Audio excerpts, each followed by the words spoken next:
오늘 우리에게 주시는 하나님의 말씀은 로마서 13장 8절에서 10절까지 말씀입니다. 로마서 13장 8절에서 10절까지 말씀을 제가 봉독하겠습니다. 피차 사랑의 빚 외에는 아무에게든지 아무 빚도 지지 말라. 남을 사랑하는 자는 율법을 다 이루었느니라. 간음하지 말라, 살인하지 말라, 도둑질하지 말라, 탐내지 말라 한 것과 그 외에 다른 계명이 있을지라도 내 이웃을 내 자신같이 사랑하라 하신 그 말씀 가운데 다 들었느니라. 사랑은 이웃에게 악을 행하지 아니하나니 그러므로 사랑은 율법의 완성이니라. 아멘. 아멘. 이 시간 샤론 찬양대 하나님 앞에 찬양하시겠습니다.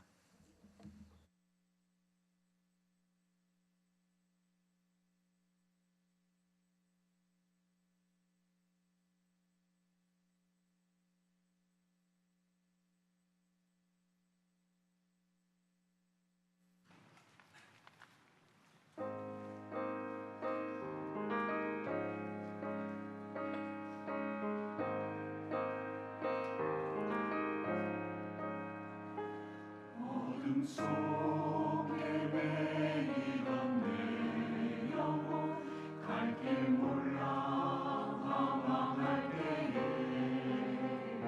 주의 십자가 영광의 그 빛이 나를 향해 비추어 주셨네. 주홍 빛보다 더 붉은 내 죄 그리스도의 피로 씻기어 완전한 사랑 주님의 은혜로 새 생명 주께 얻었네. 은혜 아니면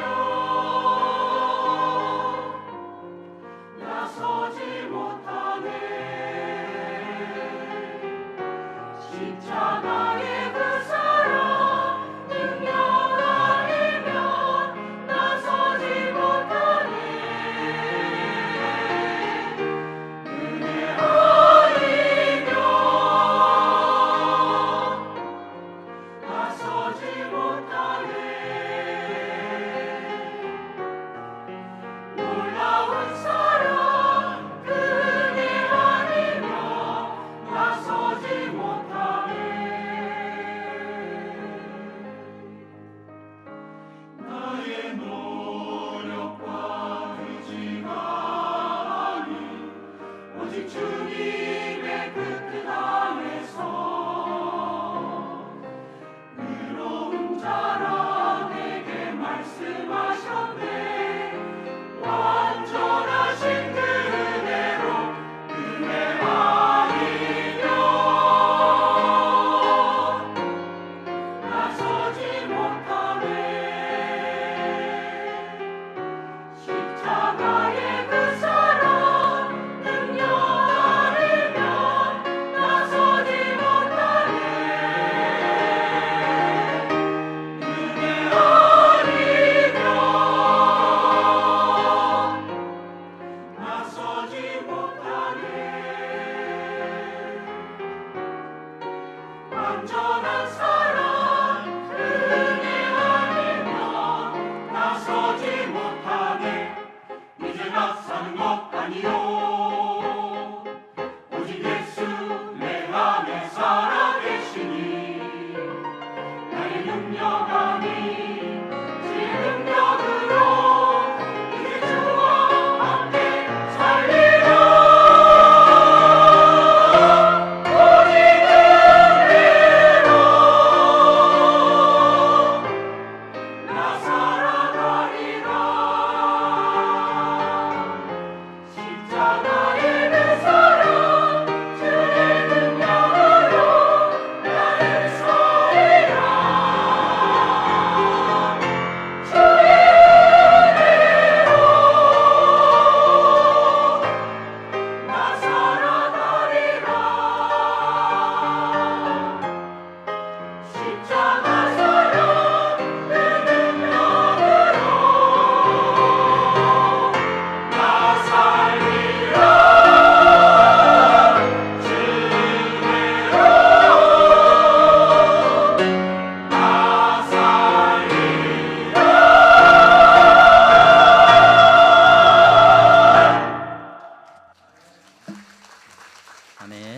감사합니다. 이 시간 교회 소식 먼저 전하겠습니다. 오늘 예배의 자리에 나오신 여러분 모두를 주님의 이름으로 환영합니다. 등록을 원하시는 분들은 안내하시는 분들에게 말씀하시면 도와드리도록 하겠습니다. 우리 향동교회 성도님들은 7월, 8월 기간 동안에 금요기도에 더욱 열심으로 참여하시는 성도님들 되시기 바랍니다. 우리 중직되시는 분들도 더욱 열심으로 앞서서 참여하시기를 바랍니다.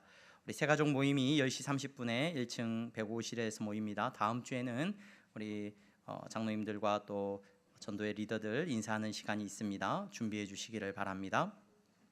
향동교회 전도대 모임이 화요일, 수요일, 토요일 모여지고 있고요.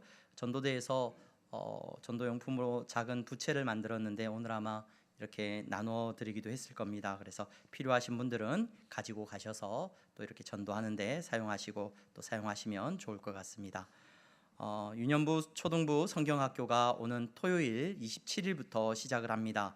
우리 유년부 초등부 자녀들을 두신 부모님들께서는 많이들 참여해 주시고 또 많이 선생님들로 봉사해 주시기를 바라고, 중고등부 수련회가 28일부터 30일까지 다음 주일부터 시작해서 주일은 이곳에서 예배를 드리고 29일, 30일은 이렇게 춘천에 있는 곳에서 이렇게 수련회를 갖습니다. 여러분 많이 참석해 주시고 선생님들로 여러분들 많이들 자원해 주시기를 바랍니다. 우리 아이들 가는데 안전하게 함께 동행하실 수 있는 선생님들 계시면 적극적으로 좀 참여해 주시면 감사하겠습니다. 중고등부에서 틀어주십사고 영상을 만들어 줬는데 아까 일부 예배 때 틀었는데 퀄리티가 그렇게 안 좋아요. 그래서 별로 좋은 효과가 안 날 것 같아서 제가 그냥 말로 광고를 대신합니다. 수영장도 있고 개인 거기 빌라도 있고 수영장도 있고 이렇게 한다고 영상이 올라왔습니다. 예. 교회 청소는 이번 주 교회 청소는 사전도에서 섬기도록 하겠습니다. 신앙 기초반 성장반 모집합니다. 신청서 제출해 주시면 8월 중으로 시작을 하도록 하겠습니다. 교육부서와 차량부 봉사자 계속해서 모집합니다. 문의해 주시고요. 지난주에 우리 이미선 성도님 시우시아와 함께 우리 향동교회에 등록하셨습니다. 아마 아이들 때문에 지금 밑에서 예배 드리시고 계시는 것으로 알고 있습니다. 향동교회 안에서 복되게 신앙생활 하시기를 바랍니다. 우리 옆에 분들 보면서 인사하겠습니다. 잘 나오셨습니다. 예, 참 아름다우십니다. 이렇게 인사해 주십시오. 네. 오늘 예배 드리시는 여러분들의 모습이 그리스도 안에서 참 하나님이 보시기에 아름다우신 분들인 줄로 믿습니다. 오늘 로마서 13장 8절에서 10절까지 말씀 저와 여러분들이 함께 교독하고 함께 읽고 지금 잠시 말씀을 나누려고 합니다. 우리 향동교회 성도님들이라면 제가 반복적으로 늘 전하고 있는 메시지가 있죠. 구약의 이스라엘 백성들에게 주어진 하나님의 뜻은 율법이었죠. 율법이었습니다. 그래서 복 있는 사람은 어떤 사람이에요? 구약에서의 복 있는 사람은 이 율법을 따라서 살아가는 사람이 구약에서 말하고 있는 복 있는 사람이었어요. 여러분, 이스라엘 백성들을 하나님께서 부르시고 그들에게 율법을 주셨고 그 율법을 따라서 살아갈 때 그들은 복 있는 사람이 될 수 있었습니다. 그러나 그들의 역사 속에서 그들은 복 있는 사람이 되기보다는 저주받은 사람들이 되고 말았습니다. 율법 아래서 율법이 그들에게 복의 통로가 된 것이 아니라 심판과 저주의 통로가 되고 말았다는 것을 우리는 잘 알고 있습니다. 여러분, 그 가운데 저주 가운데 있는 사람들 가운데 예수 그리스도께서 오셨습니다. 여러분, 그분이 곧 길이요 진리요 생명이 되어 주셨습니다. 율법으로 인해 저주받은 사람들에게 그분은 참된 기쁨이 되어 주셨고 복이 되어 주셨습니다. 여러분, 예수 그리스도 그분이 우리의 복인 줄로 믿습니다. 오늘 이 자리에 나와서 예배 드리시는 여러분, 저와 여러분들은 그분을 따라가는 복된 성도입니다. 복된 성도입니다. 자, 그렇다면 구약의 하나님께서 이스라엘 백성들에게 주셨던 그 율법은 이제 다 사라져버린 것이 되었습니까? 구약의 하나님과 오늘 우리가 살아가고 있는 예수 그리스도 이후의 신약의 하나님은 전혀 다르신 분이라서 구약에서는 이런 계명들을 주셨지만 이제 신약에서는 이런 계명들 다 필요 없다라고 말씀하시는 하나님이 되신 겁니까? 그렇지 않다는 것을 우리는 잘 알고 있습니다. 구약의 하나님과 신약의 하나님은 동일하신 하나님이십니다. 구약의 이스라엘 백성들에게 주셨던 그 율법은 오늘날에도 똑같이 하나님의 뜻으로 우리에게 주어지고 있다는 것을 저와 여러분들은 기억해서 알아야 합니다. 여러분, 우리의 상황과 형편이 달라졌죠. 그 사람들이 살던 모습과 오늘 정말 몇천 년 전에 이스라엘 사람들이 살아가던 모습, 오늘 우리가 살아가는 모습이 너무 다릅니다. 그래서 그 율법을 온전히 지키기가 힘들어요. 그래서 제사를 지낼 수도 없고 또 뭐 여러 법과 율례를 우리가 그대로 따라서 지킬 수가 없죠. 그래서 어떤 사람들은 선별적으로 야, 이거는 우리가 지킬 수 있는 거고 이거는 안 지켜도 돼 하고, 하나님의 뜻에 대해서 이것은 우리에게 향하신 하나님의 뜻이지만 이것은 하나님의 뜻이라고 보기 힘들어, 이건 안 해도 돼 라고 우리가 나누어서 하나님의 법, 구약에 나오는 율법을 이야기하기도 합니다. 그러나 여러분, 분명한 것은 구약의 하나님은 동일하게 오늘날 우리의 하나님이기도 한다는 사실이에요. 그래서 구약의 모든 율법이 우리에게 의미 있는 율법이 되어야 되죠. 그래서 어떤 건 지키고 어떤 건 안 지키고 한다고 한다면 그건 하나님 앞에서 우리가 원하는 대로, 내 입맛에 맞는 대로만 순종하는 그런 모습이 되고 말 것입니다. 여러분, 그렇다면 우리는 구약의 이스라엘 백성들이 지켰던 모든 율법이 예수 그리스도 안에서 완전히 성취되었고, 이제 예수 그리스도로 말미암아 완전히 율법의 성취가 우리에게 이루어졌으니 우리는 역시 구약의 모든 율법을 다 그대로 또 똑같이 지켜야 하는 것이 논리적으로 맞아요. 그렇다면 여러분, 어떻게 우리는 그 율법을 지킬 수 있습니까?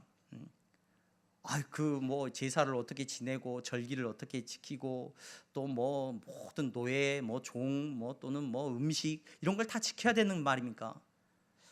여러분, 예수님께서 그 모든 율법을 지키는 것에 대해서 우리에게 말씀을 해주셨죠. 아주 분명하게 말씀을 해주셨습니다.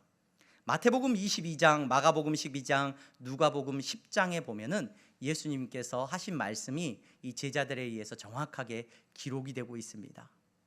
예수님이 이렇게 말씀해 주십니다. 내 마음을 다하고 목숨을 다하고 뜻을 다하여 주 너의 하나님을 어떻게 해라? 사랑하라 하셨으니 이것이 크고 첫째 되는 계명이에요. 또 둘째도 그와 같으니 네 이웃을 내 자신과 같이 사랑하라 하셨으니 이 두 계명이 온 율법과 선지자의 강령이다라고 말씀해 주셨어요.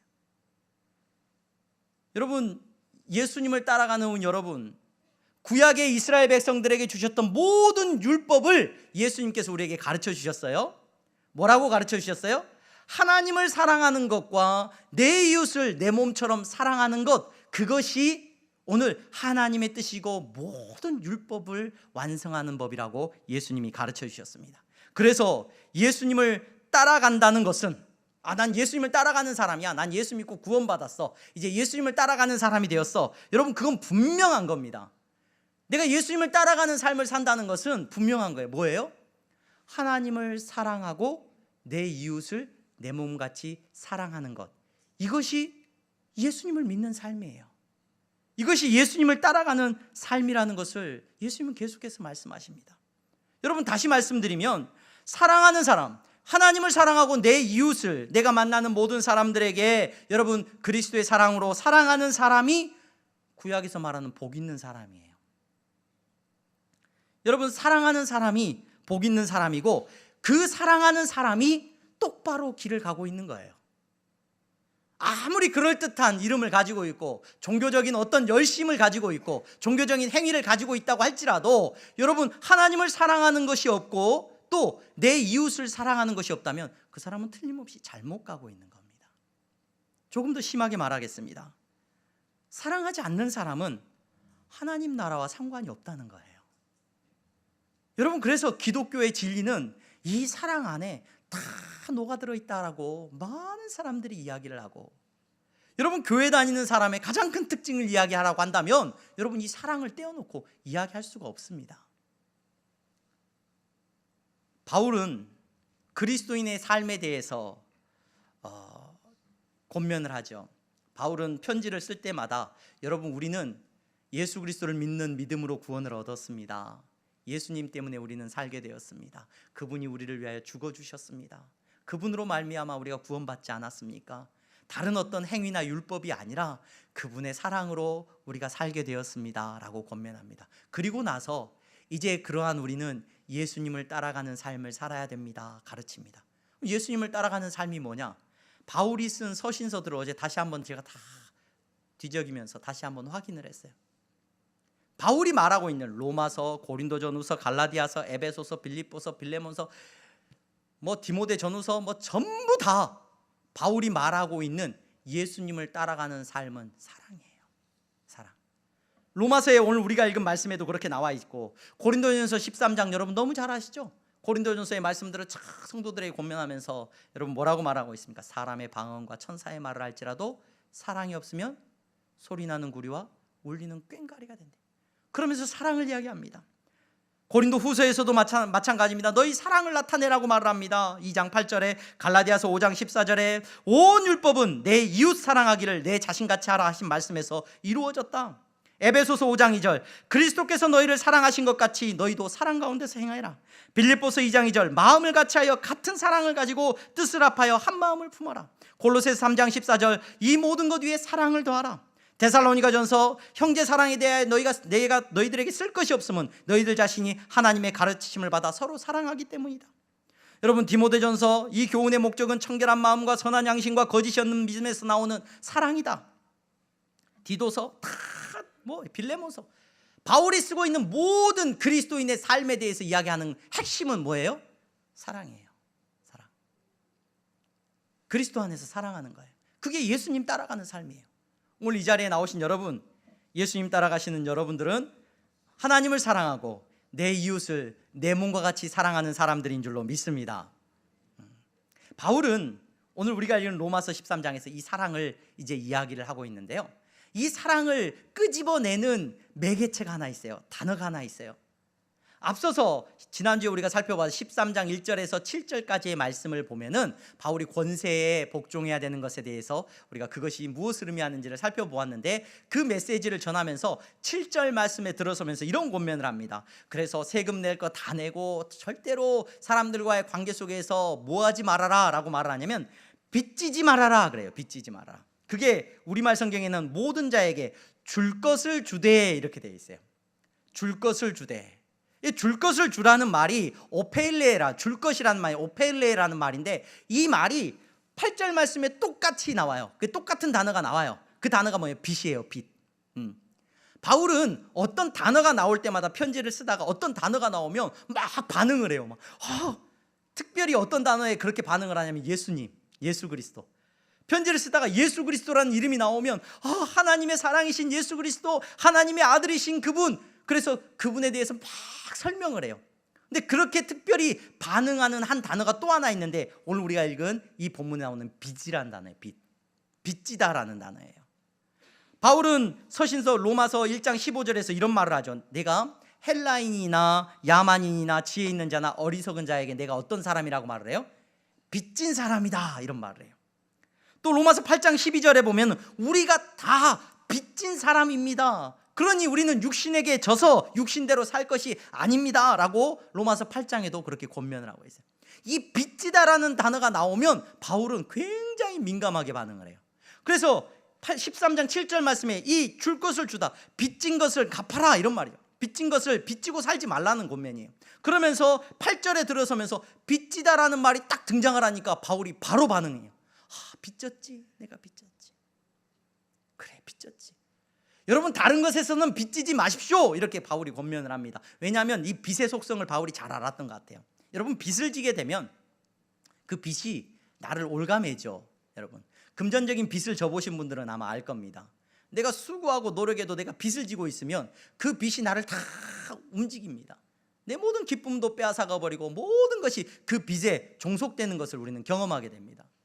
우리가 교회를 지으면서 좀 아쉬움이 좀 있어요. 특별히 청년부, 우리 예배드리고 나오는 청년부 식구들한테 많이 미안한데 공간이 많이 부족해요. 그래서 우리 청년부가 눈치 보면서 예배 마치고 또 여기 눈치 보고 저기 눈치 보고 또 모여 있다가 또 저기 또 중고등부 예배 끝나면 중고등부 예배실에 가서 또 모임을 갖곤 하는데, 처음에 우리 향동교회를 지으려고 설계를 받을 때 우리가 5층 건물로 이렇게 계획을 세웠어요. 5층 건물로 그래서 공간을 좀 넉넉하게 잡자라고 세웠는데 이렇게 견적을 뽑아보고 비용을 산출해 보니까 비용이 너무 많이 들어가요. 그래서 비용이 너무 많이 들어가고 또 교회를 짓는데 또 그때 코로나가 우리에게 찾아오고 그래서 많이 어려움 가운데 있었어요. 그래서 빚을 많이 지는 것은 지혜롭지 못하다 우리 당회원들이 제안을 하시고 건축위원들이 말씀을 하셔서 우리가 조금 장소가 부족하더라도 조금 더 규모를 줄입시다 하고 이제 의견을 모아서 지금의 이제 이 예배당의 규모로 우리가 예배당을 지었어요. 물론 지금도 은행에 빚이 있습니다. 얼마 있지만 우리가 능히 갚을 수 있고 또 천천히 갚아가려고 우리가 계획을 세우고 있습니다. 이 빚을 경험하게 되면 이 빚이라는 것이 우리를 얼마나 힘들게 하는지 우리 잘 알고 있어요. 바울은 빚 지는 것에 대해서 경계를 합니다. 우리가 다른 것에 빚지고 살지 맙시다. 왜냐하면 빚을 진다는 것은 그것에 우리가 매이는 인생이 되기 때문에 조금 못 먹어도 조금 누리지 못해도 굳이 빚을 지지 않는 것이 지혜로운 것 같습니다 라고 말을 하면서 이 빚지다라고 하는 단어가 나오니까 반응적으로 바로 습관처럼 바울이 말을 합니다. 그래요. 그런데 우리가 빚졌죠. 다른 것에는 우리가 빚지지 않고 살아가는데 여러분 우리가 어쩔 수 없이 늘 그리스도인이라고 한다면 갚을 수 없는 빚진 사람이죠. 나도 빚졌고 여러분도 다 빚진 사람이라는 것을 바울이 이야기를 하고 있습니다. 여러분 이것이 바울이 말하고 있는 사랑에 대한 태도예요. 모든 율법에 대한 바울의 태도를 말해주고 있습니다. 바울은 율법을 지켜서 사랑을 내가 행해가지고 구원을 받는다라고 우리에게 말하고 있지 않아요. 자신이 왜 그렇게 수고해야 되고 사랑해야 되느냐, 율법 가운데 살아가야 되느냐, 예수님을 따라가야 되느냐, 자기가 빚졌기 때문이라는 말을 해요. 별로 유쾌한 표현은 아니잖아요, 빚지다라는 표현이. 그럼에도 불구하고 바울은 빚졌다라는 말을 쓰고 있어요. 왜 빚지다라는 말을 쓰느냐, 이 빚지다라는 말을 바울이 씀으로 인해서 두 가지를 우리에게 말해주고 있어요. 첫 번째는 여러분, 빚지다는 것은 무엇을 말한 거냐면 내가 받은 게 있다는 걸 말하고 있어요. 첫 번째. 그러니까 그리스도 안에서 여러분 사랑하셔야 됩니다. 여러분 그리스도인이라면 사랑하는 것이 맞습니다라고 계속해서 말을 해요. 들으면은 짜증나기도 해요. 왜 사랑하라는 거야? 저 미운 사람 왜 용서하라는 거야? 예. 여러분 어떤 사람이 짜증이 나고 화가 나냐면요, 받은 게 없으면 짜증이 나요. 받은 게 없으면. 내가 받은 사랑이 없으면 여러분 짜증 날 수밖에 없어요. 내가 받은 은혜가 없다라고 생각을 하면 화가 나요. 용서가 안 돼요. 사랑할 수가 없어요. 그런데 바울은 이 사랑이라는 단어, 이 율법의 완성이라는 이 사랑이라는 단어를 쓸 때마다 성도들에게 말합니다. 너는 빚진 사람이잖아. 그 말은 무슨 말이라고요? 너는 그 사랑을 받았잖아. 우리가 그 사랑을 받았다는 거예요. 갚을 수 없는 사랑을 저와 여러분들이 받았다는 것을 바울은 강조하고 싶은 거예요. 그래서 빚지다라는 말을 쓰고 있습니다. 오늘 이 자리에 예배 드리시는 여러분들은 예수님을 따라가는 사람들인 줄로 믿습니다. 여러분들은 다 빚진 사람들입니다. 무슨 말이에요? 갚을 수 없는 사랑을 받은 사람들이라는 겁니다. 이 놀라운 사실을 잊지 않고 살아가는 저와 여러분들이 되기를 소망합니다. 또 한 가지, 이 빚지다라는 말이 가지고 있는 의미가, 바울이 쓰고 있는 이 의미가 뭐냐? 바울은 여러분 자기의 모든 삶을 들여서 사랑을 베풀고 복음을 위해서 살아갔어요. 왜냐? 자기의 정체성을 뭐라고 했냐면 자기는 빚졌다라고 말을 하고 있어요. 구약의 이스라엘 백성들은요, 율법을 지키면 복 받아요. 그렇죠? 율법을 지키면 복을 받아요. 율법을 안 지키면 어떻게 되죠? 저주받고 벌 받아요. 자, 그러면 우리는 어떠냐? 예수님을 믿는다라고 고백하고 예수님이 나를 위해 죽으셨다는 사실을 믿음으로 고백한 저와 여러분들은, 자, 그러면 예수님 따라가면서 내가 사랑을 하면은 복을 받고 사랑 안 하면 저주를 받느냐? 아니에요. 우리는 그런 선택권이 없어요. 이게 무슨 말이에요? 저와 여러분들이 빚졌다는 것은 법을 지키느냐 안 지키느냐, 내가 이걸 선택하느냐 마느냐의 선택권이 없다는 걸 말해요. 여러분들이 그리스도의 사랑을 입은 자라고 한다면 여러분들은 반드시 빚을 갚아야 되는 사람이에요. 그 빚을 갚는 것에 있어서 여러분들의 자유가 없다는 말이에요. 여러분은 반드시 그리스도의 빚진 자이기 때문에 여러분 사랑하면서 살아야 되는 것이 여러분들에게 주어진 빚이라는 거예요. 바울은 자기의 모든 삶을 바쳐서 그렇게 살았습니다. 왜? 나는 빚진 사람이기 때문에. 그래서 여러분 우리가 은행에서 돈을 빌렸어요. 돈을 빌려가지고 돈을 갚습니다. 그냥 안 갚죠. 뭐까지 더해서 갚아야 됩니까?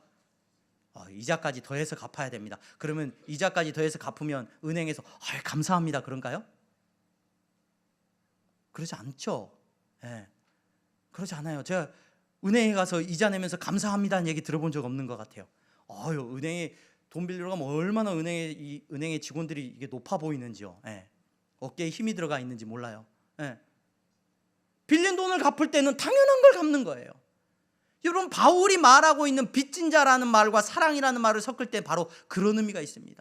내가 사랑을 베풀고 용서하고 뭐하고 내 어깨가 높아질 수 없어요. 여러분은 빚 갚은 거니까. 빚 갚은 거니까. 오늘 그리스도 안에서 오늘 빚진 자라는 말을 사용하면서 바울은 그렇게 말하고 있습니다. 여러분, 이 빚을 우리는 갚는 사람이라고 말을 하고 있어요. 사랑의 빚을 진 사람들이라는 거예요. 예수님을 따라가는 사람들은 그러므로 사랑하면서 살아야 된다라고 권면하고 있습니다. 이 사랑을 하면서 살아가는 것이 율법을 온전히 지키는 거예요. 예로 설명해 줍니다. 간음하지 말라, 살인하지 말라, 도둑질하지 말라, 이웃의 사랑하라, 탐심을 갖지 말라. 이 모든 것이 다 이웃을 사랑하라는 그 말씀 안에서 답을 얻게 된다라고 오늘 바울이 권면하고 있는 것을 보게 됩니다. 여러분, 이 자리에 나오신 여러분들은 복 있는 사람입니다. 여러분들은 예수님 따라가는 사람들인 줄로 믿습니다. 여러분들은 다 하나님을 사랑하고 내 이웃을 내 몸과 같이 사랑하는 사람들인 줄로 믿습니다. 우리 항동교회 성도님들 다 그와 같은 성도들로 살아갈 줄로 믿습니다. 자, 그런데 오늘 우리가 읽은 본문을 제가 정리하려고 하면서 한 가지, 자 그렇다면 사랑을 하는데 누구의 방식대로 사랑을 해야 되느냐? 누구의 방식대로, 누구의 모습대로 사랑을 해야 되느냐? 내가 우리 가족을 사랑하지, 내가 우리 가정에서 우리 남편도 사랑하고 아내도 사랑하지. 근데 나는 좀 사랑하는 방식이 달라. 어떻게 사랑을 해요? 난 좀 경상도 남자라서 무심해. 난 좀 그런 말로 안 하고 뭘로 해요? 뭐 츤데레라고 그러나요? 츤데레? 무심한 듯 챙겨준단 말이죠. 나는 그렇게 하는 사람이야. 내 사랑의 방식은 이런 거야. 여러분, 예수님을 따라가는 저와 여러분들은 누구의 방식을 쫓아서 사랑해야 되느냐? 예수님의 방식을 쫓아서 사랑하는 사람들이 되어야 될 줄로 믿습니다. 예수님 모습대로 여러분들은 사랑하셔야 돼요. 예수님이 여러분들을 사랑하셨던 것처럼 여러분들은 사랑하시면 돼요. 내 마음대로 사랑하는 게 아니라 예수님께서 걸어가신 그 길을 따라가는 사람들이기 때문에 세상이 말하고 있는 방법이 아니라 예수님의 뜻대로 저와 여러분들이 순종할 수 있기를 바랍니다. 자, 그렇다면 예수님이 우리에게 말씀해 주시는 사랑의 모습은 뭐냐? 어떻게 시작을 하고 있느냐? 예수님께서 산상수훈을 다 강조를 이렇게 하시면서 설명을 해주시면서 처음 설명을 해주실 때 빛과 소금이 되라 라고 말씀하시면서 처음에 무엇으로 시작을 하냐면 살인하지 말라라는 계명을 들어 설명을 하셔요. 살인하지 말라. 너희들이 살인하지 말라라는 계명을 들었지? 내가 말하는데 잘 들어. 너희들 형제에게 라가라고 욕하는 사람들마다 살인하는 사람들이래요. 이게 무슨 말입니까? 예수님이 우리에게 가르쳐 주신 사랑하는 첫 번째 시작은 무엇으로부터 사랑하는 거냐면은 율법의 완성이 무엇으로부터 시작되냐면 여러분들의 입술로부터 시작된다는 거예요. 여러분들의 말로 사랑이 베풀어져야 된다는 거예요. 오늘 이 말씀을 저와 여러분들이 기억할 수 있었으면 좋겠습니다. 여러분, 여러분들의 입술이 하나님의 뜻 앞에서 율법을 이루어가기를 소망합니다. 사랑을 이루어가기를 주님의 이름으로 축원합니다. 오늘 우리가 읽은 본문 13장 10절 말씀에 사랑은 이웃에게 악을 행하지 아니하나니. 자, 악을 행하지 아니하니 앞서 무슨 악이었어요? 간음하지 말라, 살인하지 말라, 도둑질하지 말라, 탐내지 말라. 오늘 살아가면서 여러분 도둑질한 적 있으십니까? 뭐 간음한 적이 있으십니까? 살인한 적이 있으십니까? 안 했죠. 그런데 여러분, 이 모든 것을 지키는 것이 사랑으로부터 시작된다는데, 사랑이라는 건데 그 사랑이 이웃에게 악을 행하지 않는다는 건데, 자, 그렇게 안 했단 말이에요. 근데 예수님이 뭐라고 말을 하면 네 입술로 그와 같은 것을 하고 있다는 것을 예수님이 지적해 주셔요. 여러분, 그러므로 오늘 저와 여러분들이 예수님을 따라가는 우리의 삶 가운데 보여져야 되는 예수님을 따라서 사랑하는 그 모습은 이웃에게 악을 행하지 말라. 뭘로 악을 행하지 말라는 거예요? 여러분들의 말로 악을 행하지 말라는 말입니다. 이것이 처음이에요. 이게 물론 여러분들의 헌신과 자기 희생과 모든 것들이 여러분들의 삶 가운데 이제 나타나야 되겠죠. 예수님을 따라가는 여러분들의 모습 가운데. 근데 가장 첫 번째가 여러분들의 말이에요. 여러분들의 입술. 그 입술을 통하여서 여러분들은 사랑해야 될 줄로 믿으시기를 바랍니다. 가정 안에서, 교회 안에서 여러분들의 입술을 통하여서 하나님을 사랑하는 사랑이 고백되어지기를 바라고 이웃을 사랑하는 사랑이 고백되어지기를 주님의 이름으로 축원합니다. 게리 체프먼이라고 하는 유명한 작가가 쓴 책이 있죠. 혹시 읽어보신 분들이 계실 줄로 압니다. 5가지 사랑의 언어라는 책이 있어요. 부부 사이에는 꼭 한 번씩 읽어볼 만한 필독서입니다. 필독서. 제가 아는 목사님은 결혼식 때 이 책을 들고 가서 성경책 대신 이 책을 주더라고요. 5가지 사랑의 언어라는 게리 체프먼이 쓴 책이 있는데 그 책을 한번 꼭 읽어보셔요. 부부 사이에는 반드시 꼭 읽어봐야 될 필독서인 것 같아요. 그 책에 보면은 사랑의 언어를 뭐 다양한 것들을 이야기를 합니다. 그래서 함께 시간을 보내는 거 또는 뭐 이렇게 선물을 주는 거 이것도 다 사랑의 언어라고 이야기를 해요. 근데 첫 번째 주제로 사랑의 언어의 첫 번째가 뭐가 나오냐면 그분이 쓴 글에 인정하는 말 이게 나와요. 사랑의 언어 첫 번째가 있는데 그게 뭐냐면 인정하는 말이라는 거예요. 그러면서 작은 챕터에 어떤 말이냐면 그 인정하는 말을 뭘로 3개 정도로 이렇게 더 구체화시켜 놨어요. 인정한다는 것은 격려하는 말이 돼야 돼요. 격려하는 말. 또 하나는 온유한 말이 돼야 되고, 3번째는 겸손한 말이 되어야 된다라는 이야기를 적어 놓은 것을 볼 수가 있었습니다. 여러분, 그리스도인의 사랑은 제가 늘 말씀을 드리죠. 감정이 아니라고 말씀드려요. 사랑해야 된다라고 할 때 이거는 의지의 문제라고 말씀을 드렸어요. 여러분들은 의지를 가지고 살아가야 되는데, 사랑의 의지를 가지고 살아가야 되는데, 예수님을 따라서 사랑하는데 어떤 모습으로 사랑하느냐? 구체적으로 여러분들의 말을 통해서 탐심과 여러분 욕심과 여러분 살인과 도둑질과 간음의 말이 사라지고 사랑하는 말이 나오기를 주님의 이름으로 축원합니다. 누군가가 잘하는 일이 있으면 내 안에 욕심이 있거든요. 그 말이 어떻게 나가요? 그 탐심이 어떻게 드러나요? 비아냥대요. 비아냥대요. 내 안에 간음하는 마음이 있어요. 여러분, 말이 어떻게 나갑니까? 음란한 말이 나갑니다. 욕설이 나갑니다. 우리들이 내뱉는 욕설들의 대부분 다 간음 관련돼 있어요. 성적인 욕입니다. 미워하는 마음이 있으니까 말로 사람을 죽입니다. 뒤돌아서서 안 보이는 데서 그 사람을 찔러대고 있습니다. 말로. 여러분, 그 말로 여러분 훔치고 빼앗고 속이고 그 사람의 명예에 흠집을 내고 그 사람의 명예를 빼앗고 숨기고 거짓말로, 여러분 말로 다 하나님께서 기뻐하시지 않은 죄들을 범하고 있다는 것을 우리 부인할 수가 없어요. 예수님을 따라가시는 여러분, 여러분들의 말 속에 사랑이 있기를 주님의 이름으로 축원합니다. 여러분들의 말 속에 여러분 인정하는 말이 드러나기를 소망합니다.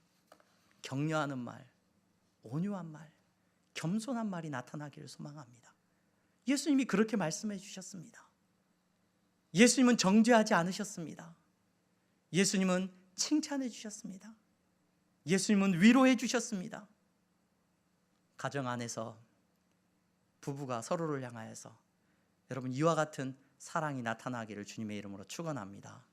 심하게 말씀드려요. 여러분, 가정 안에서 부부가 이런 말을 사용하지 않는다면 하나님과 상관없다니까요. 뭐 대단한 거, 뭐 나는 하나님을 믿고 뭐 대단하니라. 여러분, 아내와 남편에게 바르게 말하지 않으면 하나님과 상관없는 사람일 수 있어요. 뭐 대단한 겁니까? 우리가 예수님 믿고 따라가는 일이.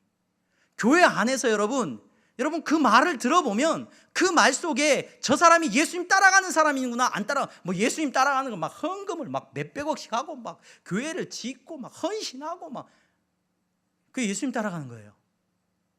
교회 안에서 우리의 만남을 통해서 여러분들의 말을 보면 정확하게 다 드러나요. 무슨 말을 하고 있는지, 어떤 말로 상대방을 만나고 있는지. 그것이 여러분 예수님을 따라가는 삶을 드러내는 가장 출발점이라는 것을, 첫 번째 출발점이라는 것을 잊지 마시기를 바랍니다.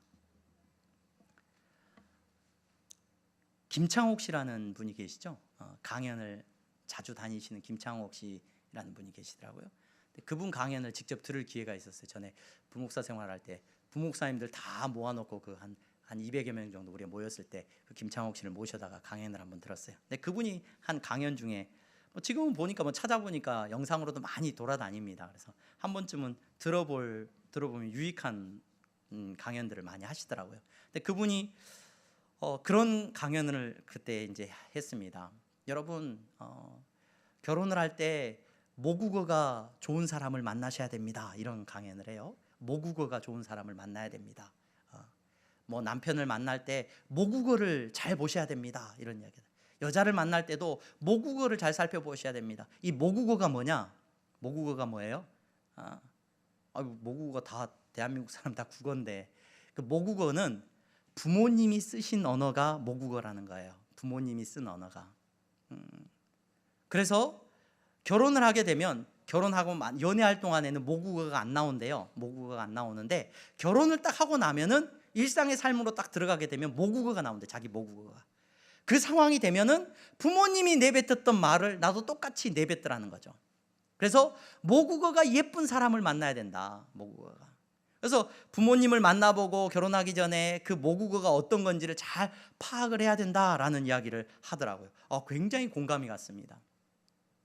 그러면서 좌절감이 찾아왔어요. 모국어가 그렇게 좋은 것 같지 않더라고요.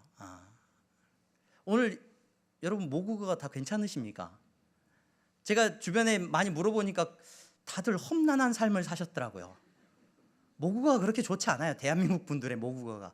부모님들의 언어가 그렇게 고상하고 힘들어도 뭐 잘했다 칭찬해 주거나 뭐 격려해 주거나 사랑의 말을 듣고 잘하신 분이 글쎄요. 여기 모국어가 좋으신 분이 얼마나 될지 모르겠습니다. 제가 뭐 몇 분은 보입니다. 몇 분은 그런 분들이 보이셔요. 대부분 험난한 삶을 사셨죠. 거친 소리를 듣고 사셨죠. 여러분 그래서 우리는 어떤 상황이 되면 우리 안에 막 죄된 본성이 튀어나오죠. 그러나 여러분 우리 부모님은 그렇게 우리에게 아름다운 말로 좋은 모국어를 사용해 주지 못했다고 할지라도 오늘 이 자리에 나오신 여러분들은 빚진 자라고 말을 합니다. 예수님께서 여러분들에게 새로운 모국어가 되어주신 줄로 믿습니다. 여러분들의 삶 가운데 예수님을 만나셨다면 그분이 여러분들을 얼마나 사랑해 주셨는지, 그분은 여러분들이 넘어지고 쓰러지고 지쳐 있을 때 우리를 책망하고 나무라고 저주하지 않으셨습니다. 여러분 그 예수 그리스도를 만난 분들인 줄로 믿습니다. 그분의 위로하심을 경험한 성도들인 줄로 믿습니다. 그러니 예수님을 믿는 여러분들의 말 속에 사랑이 있기를 주님의 이름으로 축원합니다. 여러분들과 대화하면 여러분들의 대화를 통해서 힘을 얻는 역사가, 능력이 나타나 기적이 다른 데 있는 게 아니에요. 여러분들의 남편이, 여러분들의 아내가, 여러분들의 자녀들이 여러분들과 대화하면서 힘을 얻는 기적이 나타나기를 주님의 이름으로 축원합니다. 아팠던 사람이, 좌절하고 실망하고 낙담했던 사람이 여러분들의 말을 통하여서 사랑을 알고 치유받는 역사가 나타나기를 주님의 이름으로 축원합니다. 우리 이 항동교회 오면은 치유의 역사가 나타나고 능력이 나타나기를 소망합니다. 어디서요? 막 하늘에서 막 신령한 것이 내려와서가 아니라 여러분들과 대화하면 그런 놀라운 치유의 능력이 나타나기를 주님의 이름으로 축원합니다. 여러분들의 말 속에 사랑이 있습니다. 여러분들의 말은 사람을 살리는 말이 되어야 될 줄로 믿습니다. 기도하겠습니다. 거룩하신 하나님 감사합니다. 예수 그리스도 그분이 우리를 사랑해 주셨습니다. 그분 안에서 우리는 빚진 자가 되어 우리가 사랑하며 살아야 되는데 하나님 우리의 입술을 주장하여 주시옵소서. 예수님을 따라가는 우리의 입술이 하나님 아름다운 말을 뱉게 하여 주시고 사랑하는 말을 내뱉게 하여 주시옵소서. 예수 그리스도의 이름으로 기도하옵나이다. 아멘.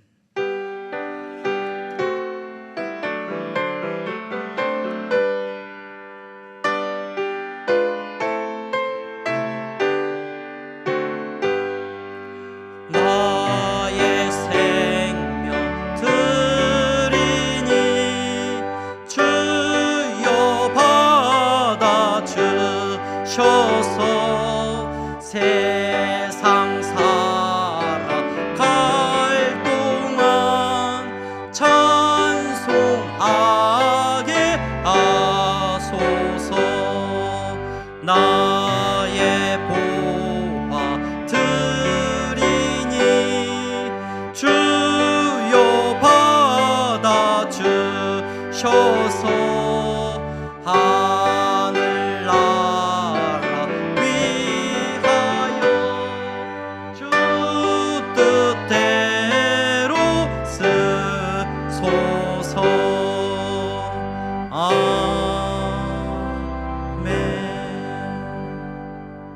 하나님 감사합니다. 사랑하는 성도들이 이 시간 하나님 앞에 예배합니다. 예배하며 물질을 구별하여 드렸습니다. 정직한 11조와 감사의 예물을 드렸습니다. 하나님, 저들이 예물을 드림이 하나님을 사랑하고 이웃을 사랑하는 믿음 안에서 드리는 예물이 되게 하여 주시옵소서.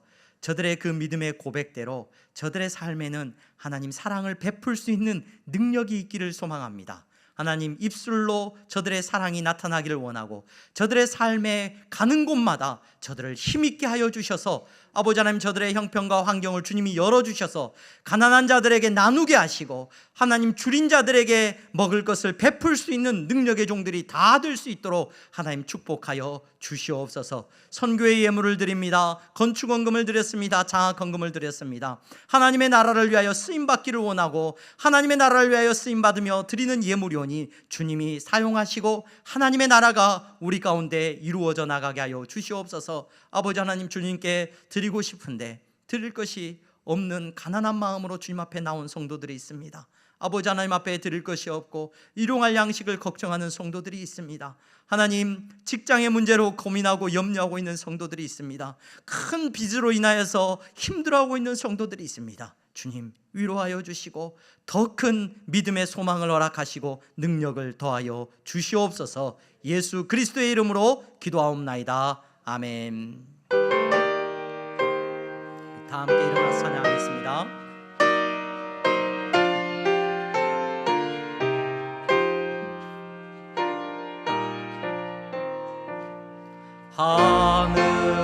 하늘에 계신 아버지, 이름 거룩하사 주님 나라 임하시고 뜻이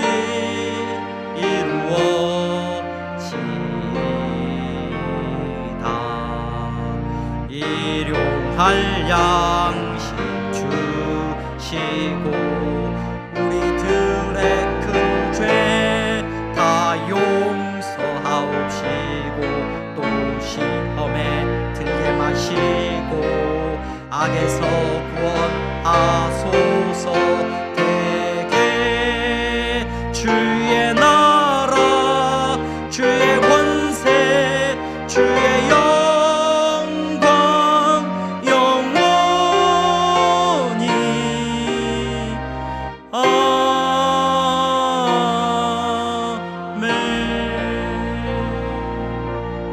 아멘. 주 예수 그리스도의 은혜와 하나님 아버지의 사랑하심과 성령의 교통 충만하심이 예수 그리스도를 따라서 살아가는 저들의 입술에 사랑을 담고 살아가는 성도들의 머리 위에 이제부터 영원토록 함께 있을지어다. 아멘.